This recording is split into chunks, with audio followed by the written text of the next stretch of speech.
సాధారణంగా లోకంలో జీవించే వ్యక్తులకి దేవుని మీద విశ్వాసం ఉంటుంది. దేవుని నమ్ముకున్న వ్యక్తులకు కూడా విశ్వాసం ఉంటుంది. అయితే ఈ విశ్వాసంలో స్థాయిలు ఉంటాయి. ఒక్కొక్కళ్ళు ఒక్కొక్క దాన్ని నమ్ముతారు. అంటే ఒక్కొక్కళ్ళు దేన్ని నమ్ముతారంటే దేవుడు జ్వరం తగ్గిస్తాడు అని నమ్ముతారు ఒకళ్ళు. ఇంకొకళ్ళు ఏమి నమ్ముతారంటే దేవుడు ఎంత పెద్ద వ్యాధినైనా తగ్గించగలడు అని నమ్ముతారు. ఒక్కొక్కళ్ళు ఏమి నమ్ముతారంటే దేవుడు ఉన్నాడులే కానీ అన్నింటిలో దేవుడు ఏం చేయడు, కొన్ని మనమే చేయాలి అని కొంతమంది నమ్మకం. అయితే రకరకాల నమ్మకాలు, రకరకాలైన మనస్తత్వాలు సమాజంలో ఉన్నాయి. కానీ ఇక్కడ వాస్తవికంగా గమనిస్తే మన దేవుడు ఎవరు, మనం ఆరాధించే దేవుడు ఎవరంటే మనము సజీవుడైన దేవుడిని ఆరాధిస్తున్నాం. అంటే ఆయన ఎవరు అంటే జీవము లేకుండా, చెవులుండి వినలేకుండా, కళ్ళుండి చూడలేకుండా, నోరుండి మాట్లాడలేకుండా ఉండేవాడు కాదు. దేవుడికి నీకు ఎలాగైతే జ్ఞానం ఉందో నీకన్నా అధికమైన జ్ఞానం ఆయనకుంది. నువ్వు ఎలా అయితే ఇతరులను చూసినప్పుడు ఇతరుల యొక్క కష్టము, ఇతరుల యొక్క నష్టము నీకు అర్థమవుతుందో దేవునికి కూడా అలాగే ప్రతిదీ కూడా అర్థమవుతుంది నీకన్నా ఎక్కువగా. ఇంకా ఒక రకంగా చెప్పాలంటే మనకే చాలాసార్లు ఎదుటి వ్యక్తులను అర్థం చేసుకోవడం తెలియదు. మనకే చాలాసార్లు ఎలా ప్రవర్తించాలో తెలియదు. ఎందుకంటే మనం ఒక సైడే చూస్తాం, రెండో సైడ్ చూడం. మీకు అర్థం కావడం చెబుతావేనండి. ఒకసారి నేను బాగా వేసవికాలం మే నెలలో అటు అడవులు దీవి సైడ్ వెళ్తున్నాను. మా అమ్మ నేను బండి వేసుకుని. వేసవికాలం సమయంలో మీకు తెలుసు కదా ఎంత వేడిగా ఉంటుందో. ఒక ఆయన సైకిల్ ఇలాగా ఇలాగా ఇలాగ పోనెత్తాడు రోడ్డు మీద. నేను వెనకాల నుంచి అనుకున్నాను, ఎవడ్రా వీడు, అసలు వీడికి బుద్ధి ఉందా, ఇంత ఎండలో ఇట్లా సైకిల్ ఈ రకంగా పోనెత్తాడు అనుకున్నాను. అనుకుని అసలు ఎవరో చూద్దామని చెప్పేసి ఎదరకెళ్ళి ఇలా చూస్తే ఆయనకు కళ్ళు తిరిగి సైకిల్ అలా అలా అలా తిప్పుతున్నాడు. తర్వాత నాకు ఎంబడే బాధ అనిపించింది. ఇప్పుడు వెనకాల చూసి నాకేమనిపించింది, వెనకాలని చూస్తే సైకిల్ స్టైల్గా తిప్పుతున్నాడు అనిపించింది. కానీ ఎదరికెళ్ళి చూస్తే అర్థమైంది ఏంటంటే ఆయనకి ఆ ఎండకు తెక్కొచ్చి ఏం చేయాలో తెలియక కళ్ళు తిరిగి పడిపోయే పరిస్థితికి వచ్చాడు అనమాట. అలా ఉంటుంది కొన్నిసార్లు. అంటే కొన్నిసార్లు మనం ఎదుటి వ్యక్తిని అర్థం చేసుకోలేం. కానీ మన దేవుడు ఎవరంటే సమస్త విషయాల్లో మనకన్నా జ్ఞానం మిగిలిన దేవుడు. ఇంకొక రకంగా చెప్పాలంటే మన దేవుడు జ్ఞానానికి ఆధారమై ఉన్నాడు. దేనికి ఆధారమై ఉన్నాడు? అసలు జ్ఞానము పుట్టిందే ఆయన నుంచి. అందుకే వాక్యం చెప్తుంది, జ్ఞానాధారము నేనే, పరాక్రమము నాదే అని దేవుడు సెలవిస్తున్నాడు. అయితే ఇక్కడ విషయం ఏంటి అంటే చాలాసార్లు దేవుడు ఇలా చెలిస్తున్నాడు, దేవుడు చూస్తాడు అనే స్పృహ నేడు విశ్వాసులకు లేదు. తెలియడం వేరు, స్పృహ కలిగి ఉండడం వేరు. అంటే ఈ రెండిట్లో ఒక వ్యత్యాసం ఉంది. తెలియడము అంటే ఏంటి అంటే జస్ట్ ఒక విషయం మీద కొంత అవగాహన ఉండడం. కానీ చూస్తున్నాడు అనేది పరిపూర్ణమైన అవగాహనలోకి మనం రావాలి. అంటే మీకు అర్థం కావడం చెబుతానండి. దేవుడు ఉన్నాడా అంటే మీరు ఉన్నారు అంటాడు. దేవుడు చూస్తున్నాడు అంటే చూస్తున్నాను అంటారు. అవునా కదా? చూస్తున్నాడు దేవుడు అంటే చూస్తున్నాడు అంటారు. అయితే మన చర్యలు మనం జరిగించేటప్పుడు, మన పనులు మనం చేసేటప్పుడు దేవుడు చూస్తున్నాడు అనే స్పృహ కనుక మనం కలిగి ఉంటే దీన్ని చేయటం వల్ల దేవుడు తీర్పు నా మీదకి వస్తుంది అనే ఆలోచన అనేది మనలో ఉంటుంది. అర్థమవుతుంది నేను చెప్పేది? చాలా మంది ఈరోజు మందిరానికి వచ్చే వాళ్ళు దేవుడు ఉన్నాడని నమ్ముతున్నారు, దేవుడు ఉన్నాడని చెప్తున్నారు. అయితే వారి చర్యలు జరిగించేటప్పుడు దేవుడు చూస్తున్నాడు అనే ఆలోచన, జ్ఞానము లేదు. దేవుడు అనేకమైన సందర్భాల్లో బైబిల్లో దిగి వచ్చినట్లుగా మనం చూస్తాం. దిగి వచ్చిన సందర్భాలు నేను చెప్పే మొట్టమొదటి పాయింట్ ఏంటంటే ఆదికాండము 11వ అధ్యాయము 5వ వచనంలో దేవుడు అక్కడికి దిగి వచ్చాడు. చూడండి, దేవుడు వారు కట్టిన కట్టడాన్ని చూడడానికి ఏం చేశాడు? దిగి వచ్చాడు. అంటే చూడండి, దేవుడు సృష్టిని చేసినప్పుడు ఒక నియమాన్ని పెట్టాడు. ఆ నియమం ఏంటో తెలుసా? ఆదాము అవ్వకు చెబుతాడు, మీరు ఫలించి విస్తరించి భూమిని, అంటే భూమి అంతా కూడా మనుషుని స్వాధీనం చేసుకుని నివసించడము దేవుని యొక్క చిత్తం. కానీ ఇక్కడ జరుగుతుంది ఏంటంటే మనుషులందరూ కూడా ఒకే భాష ఉండడం వల్ల ఒక యూనిటీగా తయారయ్యి దేవుడి చిత్తము ఇదని తెలిసినప్పటికీ కూడా దైవ చిత్తానికి వ్యతిరేకంగా అక్కడ ఏం చేస్తున్నారు తెలుసా? ఒక గోపురాన్ని కట్టుకుని, ఒక పెద్ద మన భాషలో చెప్పాలి పెద్ద బిల్డింగ్ కట్టుకుని అక్కడ ఉండిపోవాలి అందరూ అనుకున్నారు. అయితే దేవుడు ఏం చేశాడు తెలుసా? వారు కట్టినది చూడడానికి దిగొచ్చాడు. చాలాసార్లు మనం అనుకుంటుంటాం, ఏమైందిలే బాగానే ఉంటున్నాం కదా, ఏమైందిలే ప్రతిఫలం ఏమి రావట్లేదు కదా అని. కానీ గుర్తుపెట్టుకోవాల్సిన విషయం ఏంటంటే దేవుడు ఖచ్చితంగా చూస్తున్నాడు నువ్వు చేసే పని. నువ్వు చేసే పనికి ఖచ్చితంగా దేవుడు ఏం చేస్తాడు తెలుసా? ఒకరోజు జవాబు నీకు ఇస్తాడు. చాలా మందికి ఇది వాక్యానికి వ్యతిరేకం అని తెలిసినప్పటికీ కూడా, వాక్యంలో ఇది చేయకూడదు ఉందని తెలిసినప్పటికీ కూడా, ఏమైందిలే అని వారి జీవితాన్ని వారి ఇష్టం వచ్చినట్టు కట్టుకుంటారు. ఒకటి గుర్తుపెట్టుకోండి, మన జీవితంలో మనం చేసే ప్రతి చర్య కూడా ఒక ఇటుక లాంటిది. ఎలాంటిది? ఆ ఇటుకలతో ఏం చేస్తాం తెలుసా? మనం ఇల్లు కట్టుకుంటాం. అయితే చాలా మంది అయితే వారి సొంత ఆలోచనలతో కట్టుకుంటున్నారు ఇల్లు. చూడటానికి అది బాగున్నట్టు అనిపించవచ్చు, చూడటానికి అది రమ్యంగా కనపడవచ్చు, కానీ ఖచ్చితంగా దేవునికి వ్యతిరేకంగా ఉంటే అది కూల్చబడుతుంది ఒకరోజు. ఇసుక మీద ఇల్లు, బండ మీద ఇల్లు అని యేసుప్రభు ఒక ఉపమానం చెప్తాడు. ఇసుక మీద ఇల్లు సేమ్ బండ మీద కట్టినట్టే కట్టాడు. ఇంకో రకంగా చెప్పాలంటే ఇసుక మీద కట్టినాడు ఇల్లే బాగుంది. ఇసుక మీద ఇల్లు కట్టడం అంటే విచిత్రంగా చూడకండి. బండ మీద ఇల్లు కట్టడం అంటే లోతుగా పునాది తవ్వి కట్టడం. ఇసుక మీద కట్టడం అంటే పైన కట్టడం. కట్టినప్పుడు తుఫాన్ వచ్చింది, వర్షం వచ్చింది, వరద వచ్చింది. అప్పుడు ఏం జరిగింది? ఎవడైతే ఇసుక మీద ఇల్లు కట్టాడో ఆ ఇసుక మీద కట్టబడిన ఇల్లు కూలిపోయింది. ఈరోజు చాలా మంది లోక వ్యామోహాలని ఇసుక మీద ఇల్లు కట్టుకుంటారు. ఈరోజు చాలా మంది వారి ఇష్టానుసారంగా వారి జీవితాన్ని ముందుకు తీసుకెళ్తారు. క్రైస్తవులే, విశ్వాసులే. అప్పుడు జీవితంలో దేవుడు చేసే పని ఏంటి తెలుసా? దిగొస్తాడు. దిగి వచ్చిన తర్వాత ఖచ్చితంగా నువ్వు చేసిన దాని శిక్ష అనిపిస్తావు. చాలా మంది అనుకుంటారు, ఈరోజు రావట్లేదు, నేనేం చేసినా నా జీవితం కొనసాగిపోతుంది కదా, నాకు ఎదురు చెప్పేవాళ్ళు లేరు కదా అనుకుంటున్నావు. ఇక్కడ గుర్తుపెట్టుకోవాల్సిన విషయం ఏంటంటే, లోకంలో ఒకవేళ మనుషులు నీకు తీర్పు తీర్చలేకపోవచ్చు, లోకంలో మనుషులు నీకు సపోర్ట్గా ఉండొచ్చు, కానీ నువ్వు చేసేది న్యాయానికి విరోధమైనదైతే సకల న్యాయాన్ని నిర్మించిన దేవుడు ఏం చేస్తాడు తెలుసా? నువ్వు చేసే చర్యకు ఖచ్చితంగా ప్రతి చర్యగా నీ జీవితంలో పరిస్థితులను అనుమతిస్తాడు. దేవుని ఉగ్రత ఖచ్చితంగా వస్తుంది.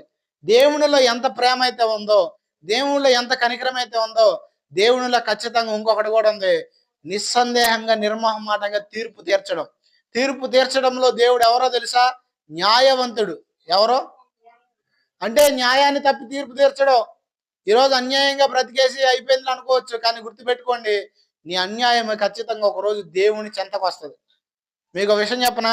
మీరు అనుకోవచ్చు ఎవడు చూడలేదని, కానీ దేవుడు పంచభూతాలకి జీవాన్ని ఇచ్చాడు. ఏమిచ్చాడు?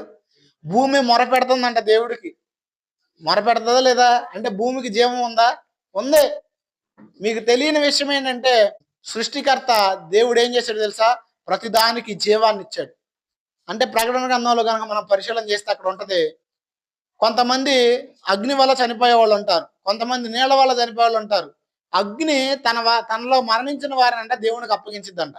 అంటే అగ్నికి జీవం ఉందా? ఉన్నదే. పంచభూతాలకి జీవం ఉంది. అయితే ఆ పంచభూతాలను సృష్టించిన దేవునికి నీ పైన ఈ పంచభూతాలు ఏం చేస్తాయి తెలుసా? ఖచ్చితంగా సాక్షిగా నిలబడతాయి. ఏం చేస్తాయి? ఇప్పుడు మీరు పంచభూతాల్లోనే ఏ తప్పు చేసింది? మీరు తప్పు చేసే చోట గాలి ఉన్నదా? మీరు తప్పు చేసే చోట భూమి ఉండదా? మీరు తప్పు చేసే చోట వెలుగు ఉన్నదా? చీకటి ఉన్నదా? ఖచ్చితంగా ఇవన్నీ ఏం చేస్తాయి తెలుసా? ఒకరోజు తీర్పులోనికి వచ్చినప్పుడు సాక్షిగా నిలబడతాయి. అందుకే మనం గ్రహించాల్సిన విషయం ఏంటంటే, ఖచ్చితంగా దేవునికి వ్యతిరేకమైన చర్యలు మనలో ఉంటే సరి చేసుకోవడం నేర్చుకోవాలి. దేవుడు ఎందుకు తప్పు చేసిన వెంబడి శిక్ష విధించడం? మనుషులమైన మనకైతే చాలాసార్లు ఒక ఆలోచన ఉంటుంది, తప్పు చేయంగానే శిక్ష విధించేసేయాల, తప్పు చేయంగానే వచ్చేసేయాలని. కానీ దేవుడు ఏం చేస్తాడు తెలుసా? తప్పు చేసిన వెంబడే ఎలాంటి శిక్షను కూడా విధించడు. ఎందుకు విధించడు అంటే, తప్పు చేసిన తర్వాత దేవుడు అవకాశం ఇస్తాడు మనిషికి మారడానికి. ఒక అవకాశం అనేది ఇచ్చిన తర్వాత అవకాశాన్ని కనుక ఒక మనిషి వినియోగించుకోకుండా తప్పు చేస్తున్నా కూడా నా పరిస్థితి బాగానే ఉందిలే అని కొనసాగితే, ఆ కొనసాగిన దాన్ని బట్టి ఆ వ్యక్తి తీర్పులోనికి వస్తాడు. చూడండి, మీకు ఇంకొక సంఘటన చూపిస్తాను నేను. ఆదికాండంలోనే 18వ అధ్యాయము 21వ వచనం చూడండి. దేవుడు అక్కడికి దిగొచ్చాడు. దేనికి దిగొచ్చాడు?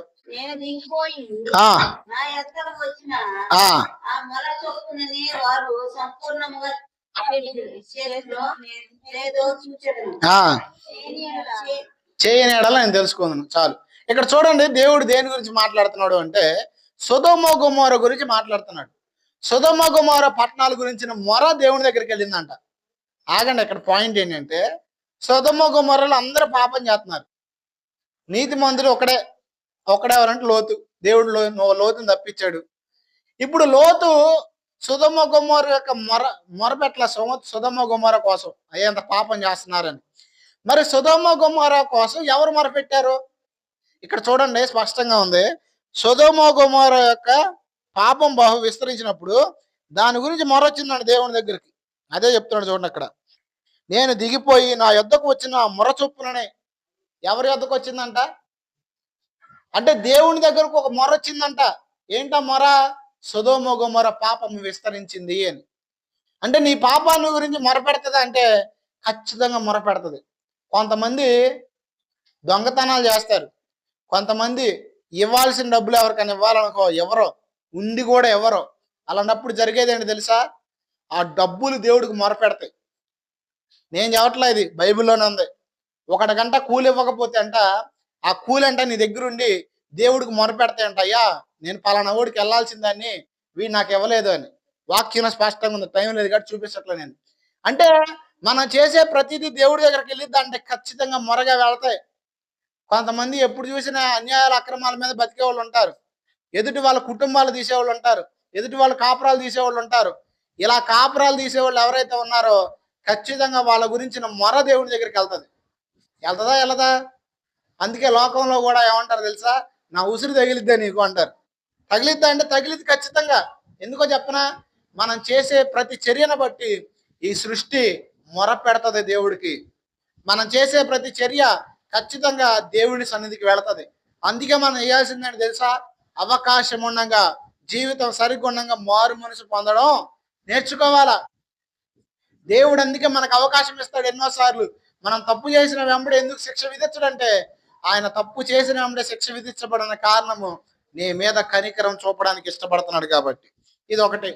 అంటే మనం చేసిన పాపానికి దేవుడు ప్రతిఫలం ఇవ్వడానికి దిగొస్తాడు, ఫస్ట్ పాయింట్. రెండోది ఏంటంటే, మనం ప్రార్థన చేసేటప్పుడు మన ప్రార్థనా గదిలోనికి దిగొస్తాడు. ఎక్కడ దిగొస్తాడు?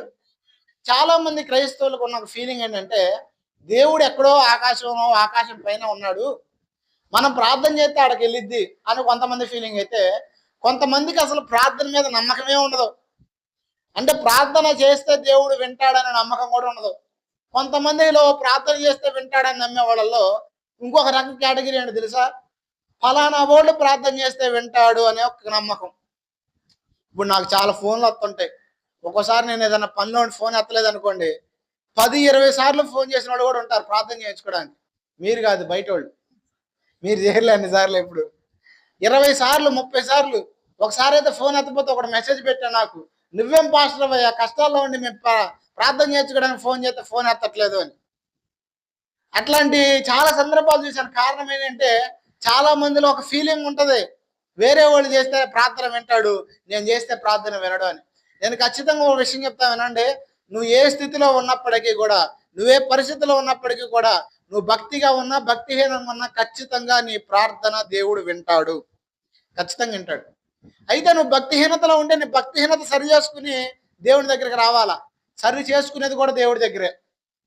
నీ భక్తిహీనత దేవుడి దగ్గర ఒప్పుకున్నప్పుడు దేవుడు వెంపటే నీకు ప్రతిఫలాన్ని ఇస్తాడు. దేవుడు ప్రార్థనా గదిలోనికి దిగొస్తాడంటే ఖచ్చితంగా నువ్వు ఎక్కడైతే మోకరిస్తావో అక్కడికి దేవుడు తప్పకుండా దిగొస్తాడు. దాంట్లో సందేహమే లేదు. మీకు ఎగ్జాంపుల్కి ఒక వ్యక్తిని చూపిస్తాను. ఆ వ్యక్తి ఎవరంటే బిలాము. ఎవరు? బిలాము దగ్గరికి దేవుడు ఏం చేశాడు తెలుసా? దిగి వచ్చి మాట్లాడుతున్నాడు. ఈరోజు బిలాము దగ్గరకు మాత్రమే కాదు కానీ మన దగ్గరకు కూడా దేవుడు ఏం చేస్తాడు తెలుసా? మనం ఎప్పుడైతే మోకరిస్తామో మోకరించిన దగ్గరకు దేవుడు దిగొస్తాడు. దిగొస్తాడా అని ఖచ్చితంగా వస్తాడు. రెండోది ఏంటో తెలుసా? ఎక్కడ 2-3 కూడి నా నామాన్ని స్మరిస్తారో వారి మధ్య నేను ఉంటానన్నాడు.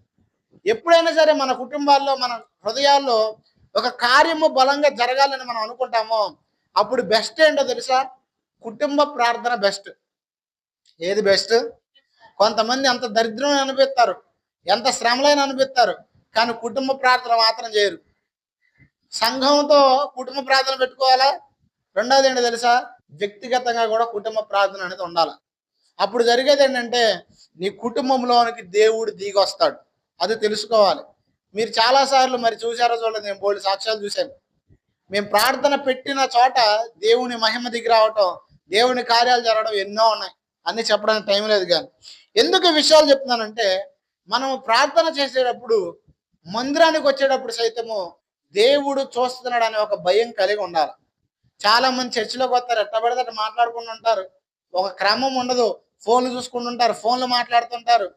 కొంతమంది చాటింగ్లు చేసుకుంటూ ఉంటారు ఫోన్లలో. అప్పుడు జరిగేవి అంటే బైబిల్ చూస్తాం గురించి చెప్పట్లా నేను. ఫోన్ నొక్కోవడం గురించి చెబుతున్నా. ఇప్పుడు నేను కూడా ఫోన్ నొక్కుతున్నా బైబిల్లో, బైబిల్లో. అలా కాదు నేను చెప్పేది. ఇప్పుడు చాలా మంది దేవుని సన్నిధికి వచ్చాము నాకు భయం ఉండదు, ఇక్కడ దేవుడు ఉంటాడని ఒక భయం ఉండదు. కొంతమంది అటు ఇటు తిరుగుతారే ఉంటారు. మీకు మొన్న జరిగిన చిన్న సంఘటన చెప్తాను.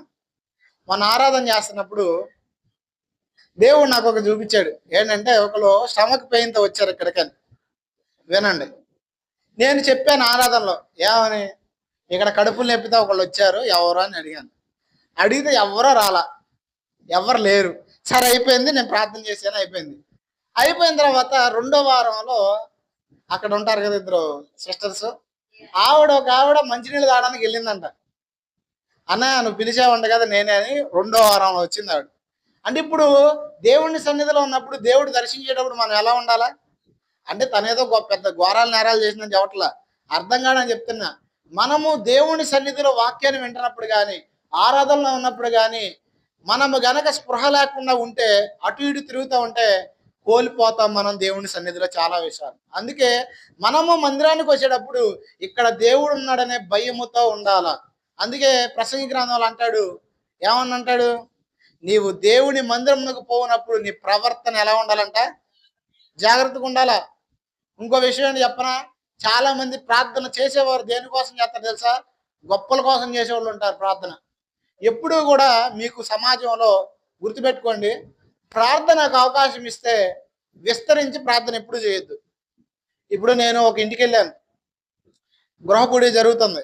మిమ్మల్ని ఎవరినైనా సరే ఒకళ్ళని ప్రార్థన చేయండి అన్నాను అనుకోండి, ఎక్కువసేపు చేయకపోతే అని అనుకుంటారేమో, ఎక్కువసేపు చేస్తే గొప్పగా ఉంటుందేమో అని అనుకోకూడదు. ఏం చేయాలి తెలుసా, దేవుడికి మీరు ఎలా మొరపెడతారో అలా మొరపెట్టి క్లుప్తంగా ప్రార్థన చేయండి చాలు. కొంతమంది అయితే ప్రసంగం తర్వాత కనుక మైక్ ఇచ్చామంటే 20 నిమిషాలు పోవకుండా ప్రార్థన చేస్తారు. ఆ ప్రార్థన అంతట్లో ఈ చెప్పిన ప్రసంగం వస్తుంటది, ప్రసంగం చేస్తున్నాడో ప్రార్థన చేస్తున్నాడో కూడా తెలియదు.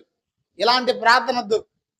నీ ప్రార్థన దేవుడు ఖచ్చితంగా వింటాడు, క్లుప్తంగా చేసినప్పటికీ కూడా వింటాడు. వింటాడండా, చూడండి ఆ వచనాలు చూపిస్తా మీకు ఎలా ప్రార్థన చేయాలో. మత్తయి సువార్త 6వ అధ్యాయము 5 నుంచి 6 వచనాలు. మీరు ప్రార్థన చేసేటప్పుడు ఎలా ఉండద్దంట, వేషధారులాగా ఉండద్దు. వేషధారులు అంటే ఎవరు, పైకి రాకంగా ఉంటారు, లోపల రాకంగా ఉంటారు. మనుషులకు కనపడాలని సమాజ మందిరాల్లో అంటే చర్చిల్లో, ఎక్కడ చూడండి చాలా మందికి ఏమి ఇష్టం, నేను చెప్పాను కదా గొప్పల కోసం ప్రార్థన చేసేవాళ్ళని, ఈ కేటగిరీ. తర్వాత అంటే అలా చేసినా కూడా ఫలం వస్తుంది అంటే వస్తుంది. ఎలాంటి ఫలం వస్తుంది తెలుసా, దేవుని నుంచి శిక్ష వస్తుంది. అలా అలా హెచ్చుడికి తగిన ప్రతిఫలం వస్తుంది, అది ఫలం అంటే. కింద వచ్చినాం, నీవు ప్రార్థన చేయనప్పుడు, చూడండి ప్రార్థన ఎలా చేయాలో చెప్తున్నాడు.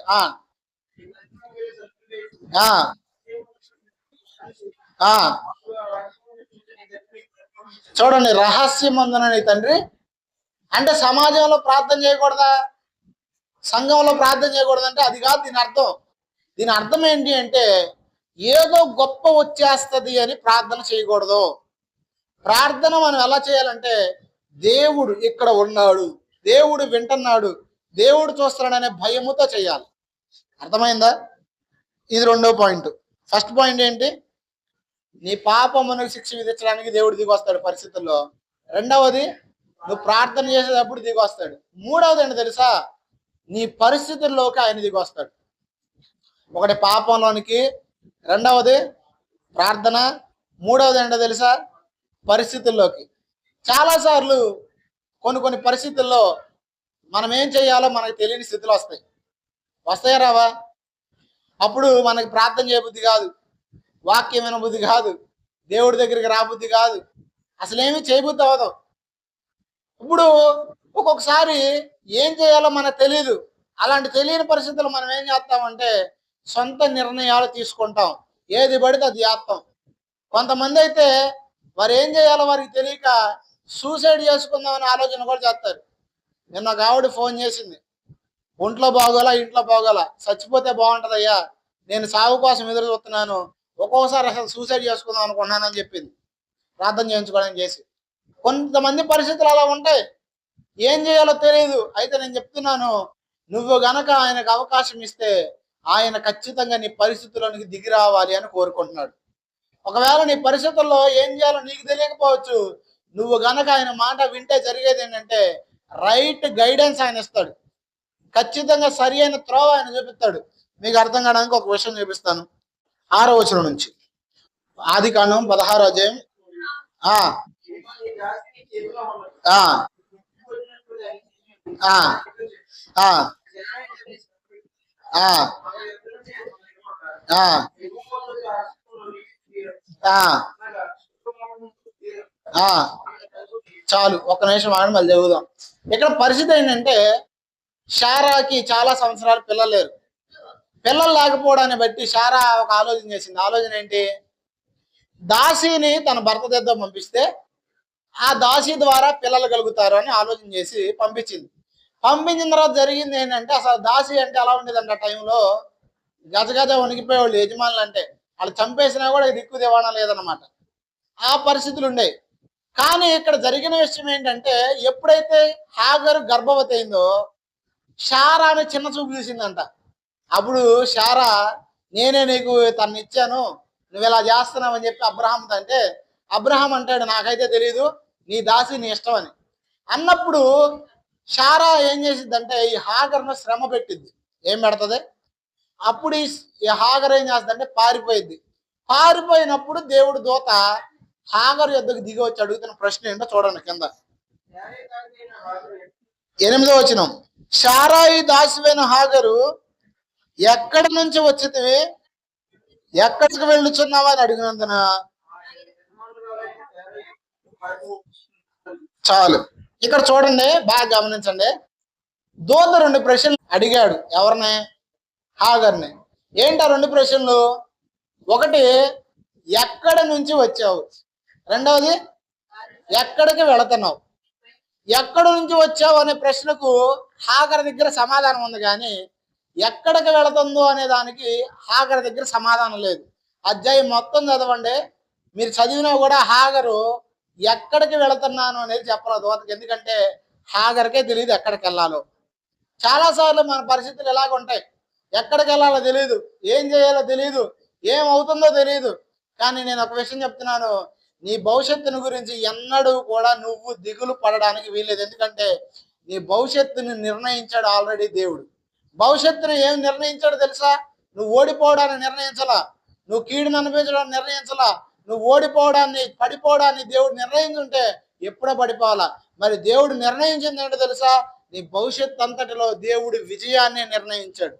దేవుడు ఆల్రెడీ శిలువ మీద సమస్తాన్ని జయించి ఆ జయాన్ని నీకు ఇచ్చాడు. ఖచ్చితంగా చెప్తున్నాను, మన దేవుడు ఆల్రెడీ మనకు సమస్తాన్ని ఇచ్చేసాడు. నీ భవిష్యత్తు పట్ల ఒక నిర్ణయం ఉంది, నీ భవిష్యత్తు పట్ల ఒక ఉద్దేశం ఉంది. ఆ ఉద్దేశం ఏంటి అంటే నువ్వు విజయాన్ని సాధించడమే. అయితే ఇక్కడ నువ్వు ఎక్కడి నుంచి వచ్చావు, ఎక్కడికి వెళుతున్నావు అనేది నీకు అనవసరం. దేవుడు నీకేం చెప్తున్నాడు అది నిర్ణయించి, దేవుడు ఏం చెప్తున్నాడు అది వినడానికి నీ హృదయాన్ని సిద్ధపరచుకో. ఏం చేయాలా? అలా నీ హృదయాన్ని సిద్ధపరచుకుంటే జరిగేది ఏంటంటే దేవుడు ఖచ్చితంగా నీకు ఒక మంచి మార్గాన్ని చూపిస్తాడా? ఇక్కడ దూత చెప్తున్నాడు చూడండి, 9వ వచనం. అప్పుడు యెహోవా దూత నీ యజమానురాలు యొద్దకు తిరిగి వెళ్ళి ఆమె చేతి కింద అణిగి ఉండమని దాంతో, చూడండి ఎక్కడితో క్లోజ్. దూత మాటలా అంటే ఎక్కడికి వెళ్ళాలో తెలియదు, కానీ ఏం చెయ్యాలో ఒక మార్గాన్ని చూపించలేదా? ఖచ్చితంగా గుర్తుపెట్టుకోండి, దేవుడు ఖచ్చితంగా నీ జీవితంలో జోక్యం చేసుకున్నాడు. ఎప్పుడైతే మీరు మారు మనసు పొందారో, ఎప్పుడైతే మీ జీవితాన్ని దేవునికి ఇచ్చారో, అప్పుడు జరిగిన విషయం ఏంటో తెలుసా? దేవుడు మీ జీవితంలోకి ఎంటర్ అయ్యాడు ఆల్రెడీ. దేవుడు నీ చేయి పట్టుకున్నాడు. బాప్తిసం అంటే అర్థం ఏంటంటే యేసుని ప్రభు అని. ప్రభు అంటే అర్థం ఏంటో తెలుసా? పరిపాలించేవాడు అని. మనం అంగీకరించి మన హృదయాన్ని దేవునికి ఇచ్చాం. పరిపాలన చేయవాడు తన పరిపాలన మధ్యలో ముగించి పారిపోతాడా? పరిపాలన చేయవాడు నీ జీవితాన్ని ఖచ్చితంగా ఒక ఉన్నతమైన స్థితిలోకి తీసుకెళ్తాడు. పరిపాలన చేయవాడు విజయం వైపుగా నిన్ను తీసుకెళ్తాడు. పరిపాలన చేయవాడు తప్పకుండా దేవుడు నిన్నేం చేస్తాడు తెలుసా? అధికారిగా చేస్తాడు సమస్త పరిస్థితుల మీద. ప్రస్తుతం ఉన్న పరిస్థితులను చూసి మనం భయపడొచ్చు. జీవితానికి కొన్ని టర్నింగ్ పాయింట్స్ ఉంటాయి. టర్నింగ్ పాయింట్స్ అనేది ఎక్కడ ఉంటాయో, ఎలా ఉంటాయి మనకేం తెలుసా? మనం అనుకుంటుంటాం ఎప్పుడో జరిగిద్దిలే, ఎలా జరిగిద్దిలే అని. కానీ టర్నింగ్ పాయింట్ అనేది ఎక్కడ ఉంది ఆయనకి తెలుసు. అందుకే మన పరిస్థితుల్ని కొన్ని పరిస్థితులు గుండా తీసుకెళ్తా ఉంటాడు. కొన్నిసార్లు శ్రమల గుండా తీసుకెళ్తుంటాడు. ఆ శ్రమల్లోనే టర్నింగ్ పాయింట్లు వచ్చేస్తుంటాయి. ఒక్క విషయం చెప్పి ముగిస్తాను. యోసేపు జీవితం కూడా అంతే కదా. అన్నల దగ్గర ఉంటే ఐగుప్తు దేశానికి రాజు అయ్యేవాడా? అన్నల దగ్గర నుంచి తీసేయబడ్డాడు, బానిసగా అమ్మివేయబడ్డాడు. యథార్థవంతుడిగా బ్రతుకుతున్న క్రమంలో ఒక స్త్రీ ద్వారా శోధించబడిన తర్వాత అక్కడ న్యాయత్వాన్ని చూపించడాన్ని బట్టి చెరసాల్లోకి పోయాడు. ఆ చెరసాల్లో జరిగింది ఏంటో తెలుసా? యోసేపు జీవితం టర్నింగ్ పాయింట్ వచ్చింది. ఎక్కడ? చెరసాల్లో.